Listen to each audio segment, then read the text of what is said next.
যেটা বলতে বলতে বন্ধ করে দিলাম। বেল সেটিং, কলিং বেল বাজলো, পার্সেল এসলো। যেটা বলতে বেল ট্যাটার কভারিং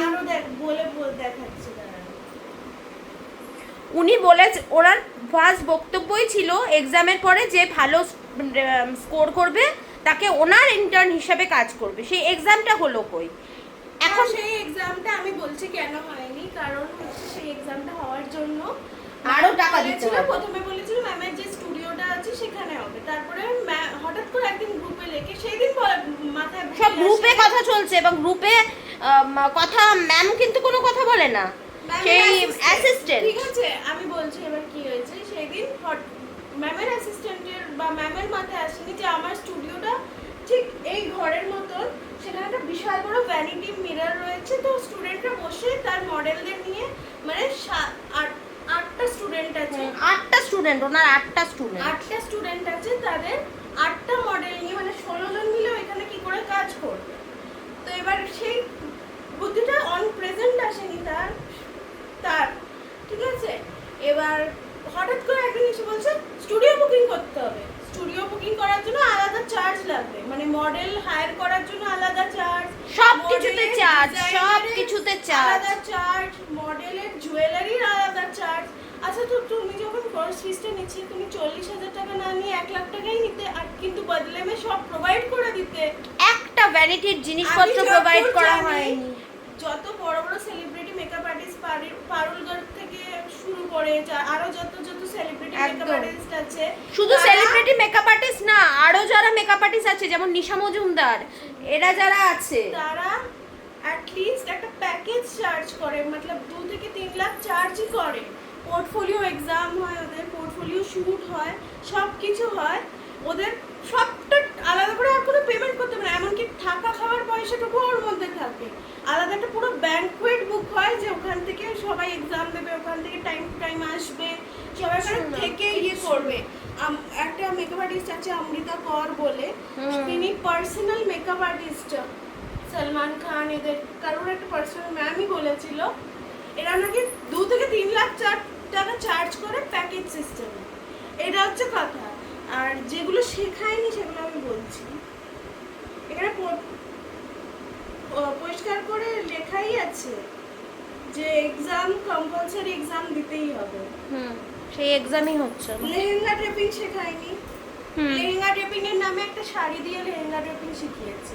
লেহেঙ্গা ড্রেপিং তো টোটালি আলাদা হয়, শাড়ি কখনো লেহেঙ্গা হতে পারে না। নন বেঙ্গলি ব্রাইড যদি পায়, আমাদের ব্যাচের যদি কোনো স্টুডেন্টকে বলা হয় এই নন বেঙ্গলি ব্রাইডের লেহেঙ্গা আর ওড়নাটা, লেহেঙ্গাটা যে কেউ পরে নিতে পারবে, উপরে ব্লাউজ আর স্কার্ট, কিন্তু লেহেঙ্গার ওড়নাটা যে এত টাইপের সেটিং হয়, একটা ওড়নাকেই 10-12 বার ভাবে পরা যায়, সেটা তো শেখায়নি। আর লেহেঙ্গা ড্রেপিং শেখানো হয়নি। মেকআপের মধ্যে আমি বলবো সবই শেখানো হয়েছে। আর হেয়ার স্টাইলটা আমি বলছি, একটাই হেয়ার স্টাইল, টেনে চুল বাঁধা, স্লিক বান যেটাকে বলবো। জুয়েলারি প্লেসমেন্ট অ্যান্ড সিকিউরিং শেখায়নি, কোনো জুয়েলারি ভেঙে গেলে সেটাকে কি করে সিকিউর করে সেটাকে কিভাবে ইয়ে করতে হয় সেটাও শেখায়নি। ঠিক আছে, কিছু হবে। শাড়ি ড্রেপিং শিখিয়েছে, ইলিউশন মেকআপ শেখায়নি। ম্যাম আমাদের ইলিউশন মেকআপ একজন বলেছিল যে ম্যাম আপনি যদি ইলিউশন মেকআপটা শেখান তাহলে খুব ভালো হয়। মানে ইলিউশন মেকআপ হচ্ছে মুখের মধ্যে মাছ, চোখ, কিচ্ছু শেখায়নি, ওইটা আঁকা, মানে 40,000 টাকার প্যাকে, মানে 40,000 টাকা। প্রস্থেটিক, এখানে প্রস্থেটিক মেকআপ আলাদা, এসএফএক্স আলাদা, আর ইলিউশন মেকআপ আলাদা। কিন্তু ইলিউশন মেকআপ শেখানোই হয়। ইলিউশন মেকআপে যে চোখ আঁকা, আমি সবার সামনে বসে আঁকতে পারি না, ওটা তো মনে হয় 6 থেকে 8 ঘন্টা লাগে। তাহলে লেখাটা হয়েছিল কেন কোর্সে? পারবো না আমরা বলেছি ঠিক আছে একটা আর্ট নিজের থেকে, তাহলে লেখা হয়েছিল কেন? বড় কথা আর্ট তো নিজের মধ্যে থেকে আসে, আর্ট তো কখনো শেখানো যায় না, আর্ট কখনো হাতে ধরে। দেখুন, বললে অনেক কিছুই বলা যায়, ঠিক আছে, আমি ছোট করছি না কাউকে, কিন্তু দা মুক্তি ম্যাম, আপনাকে একটা কথা বলতে চাইছি, আমি ট্যাগও করে দেবো, আমি কাউকে ভয় পাই না, কারণ টাকাটা আমার গেছে, প্লাস আমার মেয়ের কেরিয়ারের ব্যাপার, কাজ পাবে সেটার একটা প্রশ্ন। টাকা তো আপনি দেননি, টাকা আমরা দিয়েছি, স্টুডেন্টের মারা দিয়েছে, বা স্টুডেন্টরা দিয়েছে, তাদের হার্ড আর্ন মানি। আপনাকে একটা কথা বলছি, আপনি যদি শেখাতে না পারেন দয়া করে ব্যাচ খুলবেন না। আপনি নায়িকার ইয়ে করছেন, নায়িকার হ্যানা করছেন, ত্যানা করছেন, করুন, আপনার যত খুশি প্রমোশন করুন, ব্যাচ খুলবেন না। 8টা স্টুডেন্ট নিয়ে ব্যাচ খুলেছেন, এরপরে 8টা কেন, একটা স্টুডেন্টও আসবে না, একটা স্টুডেন্টও আসবে না। আপনার যা রোয়াব আর আপনার যা রাগ আর আপনার যা মুখ, কেউ আসবে না। এরপরে বলবো কেউ আসবে না। আমি দেখেছি বড় বড় মেকআপ আর্টিস্টদের পুরো ব্যাচ ভরে যায়, 8খানা স্টুডেন্ট আপনার। আমাকে সেকেন্ড দিন যখন ক্লাস ছিল, হেয়ার স্টাইল যেদিন শিখিয়েছিল, তো আমি ডামিতে একটা হেয়ার স্টাইল করেছি।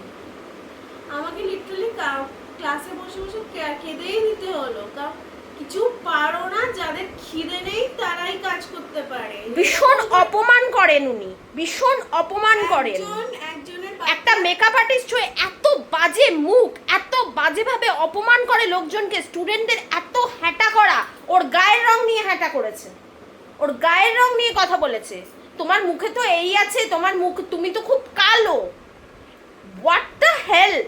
একটা মেকআপ আর্টিস্ট কি করে একটা বাচ্চা মেয়েকে বলতে পারে তুমি তো কালো? Is she professional? আমি চাই এই ভিডিওটা সেই সব রোস্টারদের কাছে পৌঁছাক। ইটস মাই রিকোয়েস্ট, সেই সব রোস্টারদের কাছে পৌঁছাক যারা রোস্টিং করে। আমি চাই, সত্যিই চাই। It's high time. আমি ভেবেছিলাম এই টপিক নিয়ে আমি কোনো রকম কথা বলবো না, বাট একটা মানুষের একটা, ও কেঁদে যাচ্ছে, ও কাজ পাচ্ছে না এখন, ও এটাই ওর কোর্স, ও গ্র্যাজুয়েশন করেনি, এটা নিয়ে ও আগে যাবে, সেখানে ও কাজ সার্টিফিকেট ছাড়া ও চুপ করে বসে রয়েছে, একটা সার্টিফিকেট দেওয়া হচ্ছে না। 40,000 টাকার কোর্স করেছে। আমি আর কিচ্ছু বলতে চাই না, আমার কিছু বলার নেই। 40,000 টাকা কি 1-2 টাকা কম? আমাদের কষ্টের টাকা না? আর ওই ভদ্রমহিলা মুক্তি রয়, ওই ভদ্রমহিলা ডাইরেক্ট নিজে কথা বলেন না, উনি অ্যাসিস্ট্যান্ট সব কিছু বলে। ওয়াই? কেন উনি কি ভয় পান? কি ভয় পান? গার্জিয়ানদের ফোন ওঠান না কেন? উনি স্টুডেন্টদের ফোন ওঠান না কেন? উনি কিসের ভয় পান? ওনার প্রফেশনালিজম ধরা পড়ে যাবে? না ভয় পায় যে সবাই অ্যাটাক করলে ওনার প্রবলেম হয়ে যাবে? ভিডিও তো পাবলিক হবে, এই ভিডিওটা পাবলিক হবে।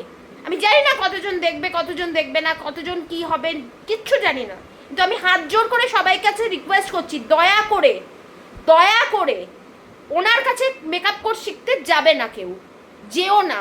পয়সা বরবাদ, সময় নষ্ট, ইমোশনের ধজ্জিয়া, এক্সাম নেয় না, সব কিছু প্রুফ আছে, সব কিছু প্রুফ আছে একদম। গ্রুপে সব কিছু, গ্রুপে স্ক্রিনশটগুলো পুরো নিয়ে রাখ, সব যা যা হয়েছে সব স্ক্রিনশট নিয়ে রাখ। গ্রুপে তো আর কেউ মেসেজ ডিলিট করবে না। হ্যাঁ, স্ক্রিনশট নিয়ে রেখে দে দাও।